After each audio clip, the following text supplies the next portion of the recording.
안녕하세요. 축구 분석 채널 팬 손흥민TV입니다. 최근에 손흥민 주장박이란 굉장히 자극적인 헤드라인이 자주 등장했고, 해당 내용에 대한 구독자분의 질문이 있어 영상을 제작하게 되었습니다. 정확히는 제이미 오하라가 주인공이었고, 이 사람이 누구인지 조명하면 왜 그런 말을 뱉었을까 알 수 있습니다. 흥박탈이라는 이슈가 가기보다는 코미디에 가까운 이유는 무엇일까요?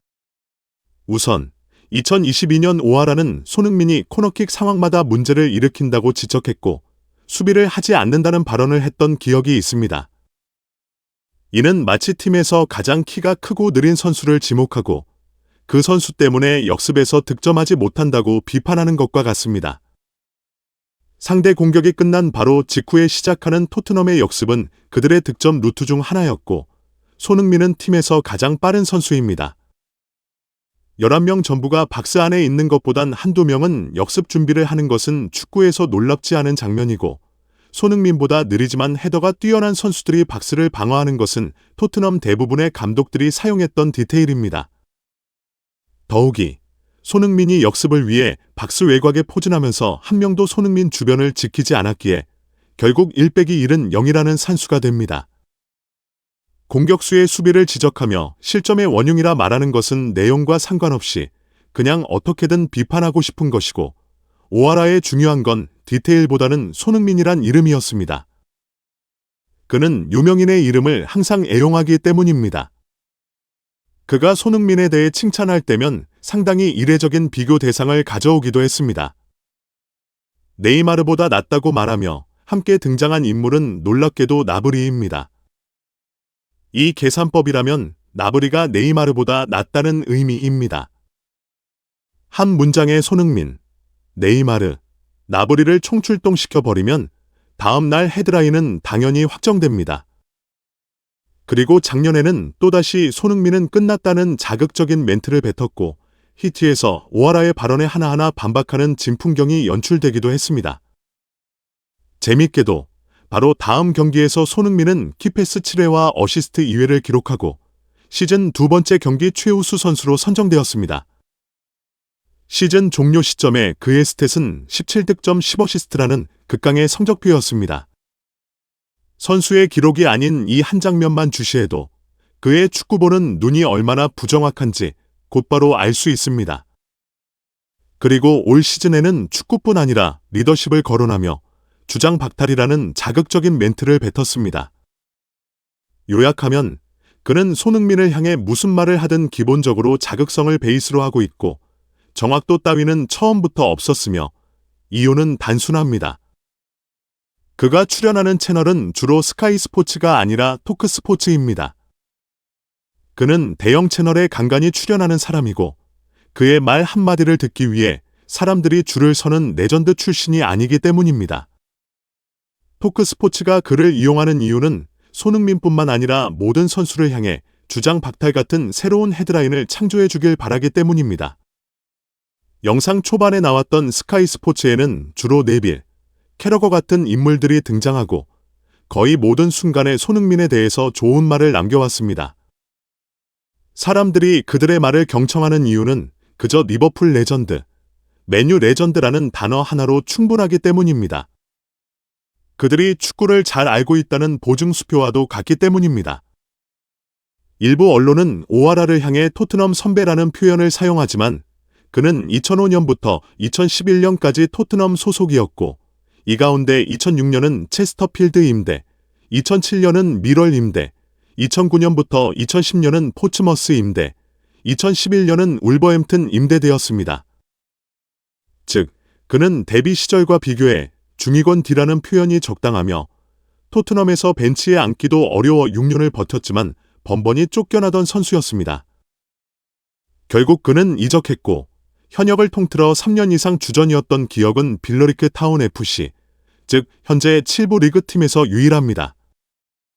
제이미 캐러거와 제이미 오하라가 패널로서 가치가 얼마나 다를지 상상이 되시나요?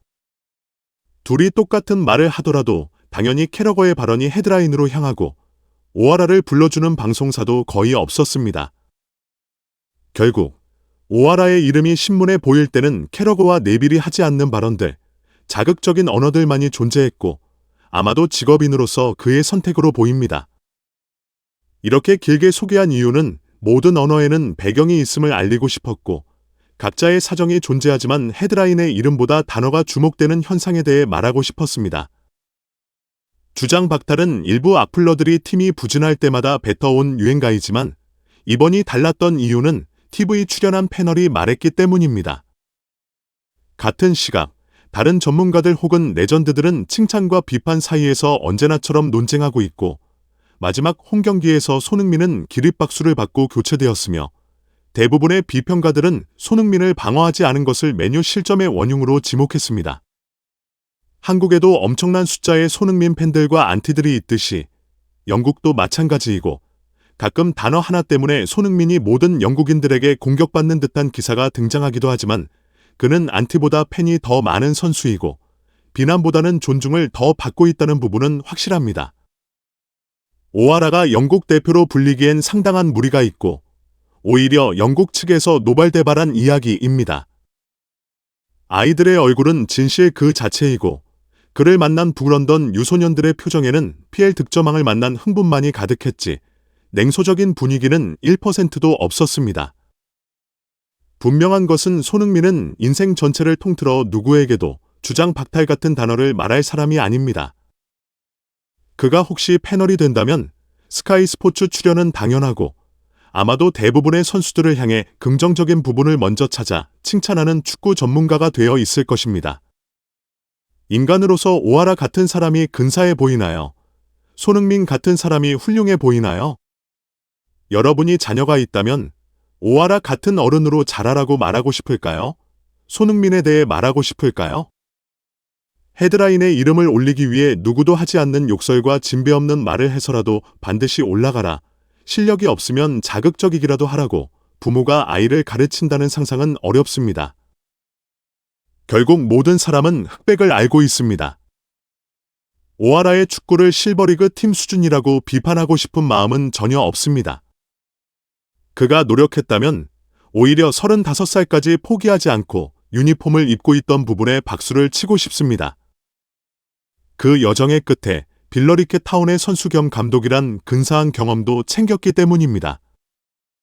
그는 누구보다 축구 세계에서 경쟁의 어려움을 알며 토트넘 레벨의 팀에서 10년간 주전 자리를 가져가는 것이 사무치게 힘든 여정임을 알고 있습니다. 평생 축구만 했어도 그가 결국 도달하지 못했던 곳, 그것이 바로 토트넘 벤치입니다. 손흥민은 그 유니폼을 입고 득점왕을 차지했고 팀 역대 어시스트 1위에 올라 있으며 올 시즌의 공격 포인트 또한 클럽 1, 2위를 다투고 있습니다. 누가 불평가하고 있는지, 어떤 배경을 가지고 있는지는 해석의 몫입니다. 결국 오늘 아침 영상의 주제와 연결되지만 긍정의 힘은 드라마틱합니다. 오하라가 선수 시절 자신에 대해서도 비관적이었다면 세상에서 그와 가장 정반대인 인물이 손흥민입니다. 그리고 그들이 받고 있는 존중의 색깔, 커리어의 결과마저 압도적인 차이가 있습니다. 이 영상이 마음에 드시나요? 좋아요, 구독, 공유를 눌러 저희를 지원해주세요.